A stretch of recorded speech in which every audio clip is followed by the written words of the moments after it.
কদর, এক রাত যা বদলে দিতে পারে পুরো জীবন। রমজানের প্রায় 21তম দিন। রাত তখন প্রায় 11টা। চারপাশে এক অদ্ভুত নীরবতা। শুধু কিচেন থেকে আসছে হালকা হালকা বাসনের শব্দ। আয়েশা সিঙ্কের সামনে দাঁড়িয়ে আছে, তার হাত দুটো সাবানে ভরা, আর তার চোখে স্পষ্ট ক্লান্তি। ফুল ডে সে রোজা অবস্থায় ছিল।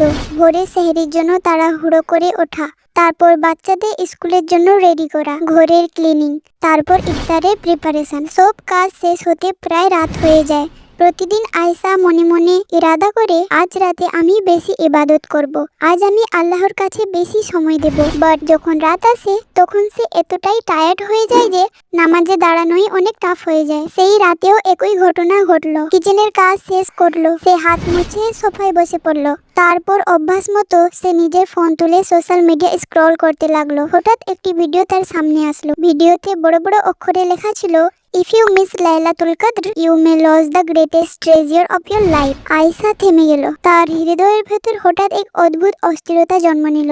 তার মনে পড়ল, রমজানের শেষ 10 দিন তো শুরু হয়ে গেছে, আর এই শেষ 10 রাতের মধ্যেই লুকিয়ে আছে লাইলাতুল কদর। তার মনে পড়ল কোরআনের সেই আয়াত, ইন্না আনজালনাহু ফি লাইলাতুল কদর, অর্থাৎ নিশ্চয়ই আমি এই কোরআন নাজিল করেছি লাইলাতুল কদরের রাতে। তারপর আল্লাহ বলেন, তুমি কি জানো লাইলাতুল কদর কি? লাইলাতুল কদর 1000 মাসের চেয়েও উত্তম। আয়েশা ওয়াজ শকিং। সে মনে মনে হিসাব করলো, 1000 মাস মানে প্রায় 83 বছর। মানে যদি কেউ একটি মাত্র রাত সত্যিকারের ইমান ও মন থেকে ইবাদত করে, তাহলে সে পেতে পারে 83 বছরের ইবাদতের চেয়েও বেশি সওয়াব। আয়েশা অবাক হয়ে ভাবলো, শুধু একটা রাত আর এত বড় রিওয়ার্ড? তার মনে পড়লো আরেকটি আয়াত। আল্লাহ বলেন, এই রাতে ফেরেশতারা এবং জিবরাইল তাদের রবের হুকুমে পৃথিবীতে অবতরণ করেন।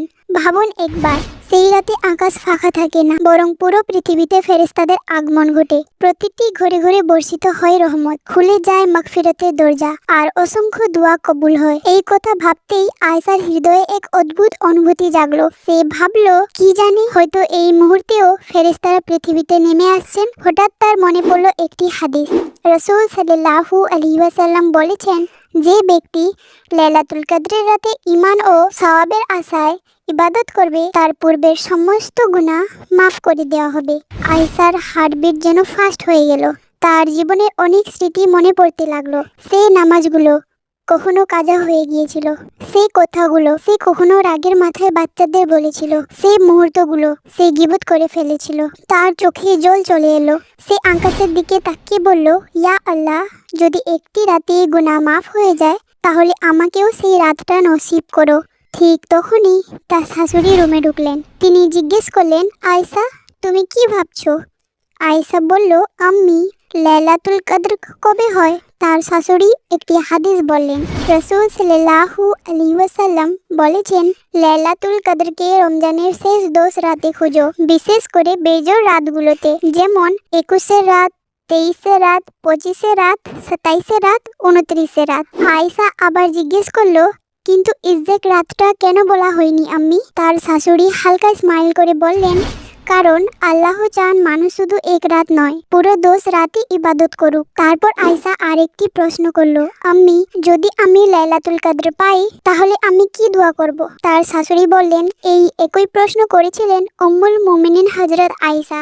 তিনি রাসূল সাল্লাল্লাহু আলাইহি ওয়াসাল্লামকে জিজ্ঞেস করেছিলেন, ইয়া রাসূলুল্লাহ, যদি আমি লাইলাতুল কদর পাই, তাহলে আমি কি দোয়া করব? তখন রাসূল সাল্লাল্লাহু আলাইহি ওয়াসাল্লাম তাকে এই দোয়া শিখিয়েছিলেন, আল্লাহুম্মা ইন্নাকা আফুউন তুহিব্বুল আফওয়া ফাফু আন্নি, অর্থাৎ, হে আল্লাহ, তুমি ক্ষমাশীল, তুমি ক্ষমা করতে ভালোবাসো, তাই আমাকেও ক্ষমা করে দাও। আয়েশা সেই দোয়াটা বারবার পড়তে লাগলো। তার চোখ দিয়ে অশ্রু গড়িয়ে পড়ছিল। সেই রাতে সে একটা জিনিস বুঝতে পারলো, লাইলাতুল কদর আসলে গুনাহগার বান্দাদের জন্য আল্লাহর দেয়া এক বিশাল অপরচুনিটি, জীবন বদলানোর অপরচুনিটি, গুনাহ মুছে ফেলার অপরচুনিটি, এমনকি নিজের তাকদীর বদলানোরও অপরচুনিটি। আয়েশা আবার জিজ্ঞেস করলো, আম্মি, একজন লেডি যে সারাদিন কাজ করে সে কিভাবে এই রাত পেতে পারে, কারণ আমি তো পুরো রাত জেগে থাকতে পারি না। তার শাশুড়ি কোরআনের একটি আয়াত পড়লেন, তোমরা আল্লাহকে ভয় করো যতটুকু তোমার সাধ্য আছে। তারপর তিনি বললেন, আয়সা, আল্লাহ পারফেকশন চান না, আল্লাহ চান নিয়ত এবং চেষ্টা। এই কথা শুনে আয়সার হৃদয়টা হালকা হয়ে গেল।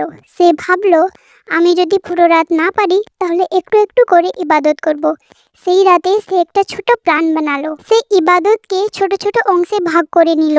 স্টেপ 1, ঈশা এবং তারাবির পর সে 30 মিনিট কোরআন তিলাওয়াত করবে। তার মনে পড়ল একটি হাদিস, রাসূল সাল্লাল্লাহু আলাইহি ওয়াসাল্লাম বলেছেন, কোরআন পড়ো, কারণ কিয়ামতের দিনে এটি তার জন্য সুপারিশ করবে যে কোরআন তিলাওয়াত করত। আয়েশা কোরআন খুলল। স্টার্টিংয়ে তার মনের ফোকাস ভেঙে যাচ্ছিল। তার মন বারবার ফোন আর ঘুমের দিকে চলে যাচ্ছিল, কিন্তু after some times she is feeling good. সে এক অদ্ভুত শান্তি অনুভব করলো। দেন সে নিজের জন্য দোয়া করলো, বাচ্চাদের জন্য দোয়া করলো, তার হাজব্যান্ডের জন্য দোয়া করলো, এরপর পুরো উম্মাহর জন্য দোয়া করলো। তার চোখ থেকে অশ্রু গড়িয়ে পড়ছিল। রাত তখন প্রায় 1টা। ঠিক তখনই তার ছোট্ট ছেলে ঘুম থেকে উঠলো, জোরে জোরে কাঁদতে লাগলো। আয়েশা একটু ডিসঅ্যাপয়েন্ট হয়ে গেল। সে ভাবলো, এবার তো আমার ইবাদত শেষ। কিন্তু হঠাৎ তার মনে পড়লো একটি হাদিস, রাসূল সাল্লাল্লাহু আলাইহি ওয়াসাল্লাম বলেছেন, সব আমলের ভিত্তি হচ্ছে নিয়ত। সে তার ছোট্ট ছেলেকে কোলে নিল, ভালোবাসা দিয়ে তাকে আবার ঘুম পাড়িয়ে দিল। তার মনে হলো এটাও তো আল্লাহর আমানত। সে মুহূর্তে তার হৃদয় অনুভব হলো একজন মা হওয়াও একটি ইবাদত। রাত আরো গভীর হয়ে গেছে। আকাশ ছিল একদম পরিষ্কার। আয়েশা আকাশের দিকে তাকালো। তার মনে পড়লো সেই আয়াত, এই রাতে ফেরেশতারা পৃথিবীতে অবতরণ করেন। তার হৃদয় জোরে জোরে ধড়পড় করতে লাগলো। সে ভাবলো, কি জানে, হয়তো কোনো ফেরেশতা আমার বাড়ির পাশ দিয়েও যাচ্ছে। তারপর তার মনে পড়লো আরেকটি আয়াত, এই রাতে আমাদের জীবনের প্রতিটি ইম্পর্টেন্ট ডিসিশন নির্ধারিত হয়। এটা ভাবতেই তার হার্ট হঠাৎ কেঁপে উঠল। সে হাত তুললো আর কাঁদতে কাঁদতে বলল, ইয়া আল্লাহ, আমার জীবনে বরকত দাও, আমার বাচ্চাদের হেফাজত করো, আর আমার তাকদীর সুন্দর করে দাও। নেক্সট ডে সে একটি বায়ান শুনল। সেখানে লাইলাতুল কদরে কিছু সাইন বলা হচ্ছিল। রাসূল সাল্লাল্লাহু আলাইহি ওয়াসাল্লাম বলেছেন, সেই রাতটি হয় খুব পিসফুল, না খুব গরম না খুব ঠান্ডা। আর সেই রাতের পর যে সূর্য ওঠে তার লাইট হয় নরম এবং কোমল। আয়েশার হঠাৎ মনে পড়ল, সেই রাতে বাতাসও খুব শান্ত ছিল, আর পরের দিন সূর্য খুব কোমল ছিল। তার মনে এক আশার আলো জ্বলল। কি জানে, হয়তো সেই রাতটাই লাইলাতুল কদর ছিল। রমজান শেষ হয়ে গেল, ঈদও চলে এলো, কিন্তু আয়েশার জীবন পুরোপুরি বদলে গেছে। আগে সে নামাজ পড়তো তাড়াহুড়ো করে, দোয়া করতো খুব কম, মনে সব সময় একটা ভারী ভাব থাকতো। আর এখন নামাজে সে সুকুন পায়, দোয়ার মধ্যে তার চোখে জল আসে, আর তার হৃদয় আগের চেয়ে অনেক হালকা লাগে।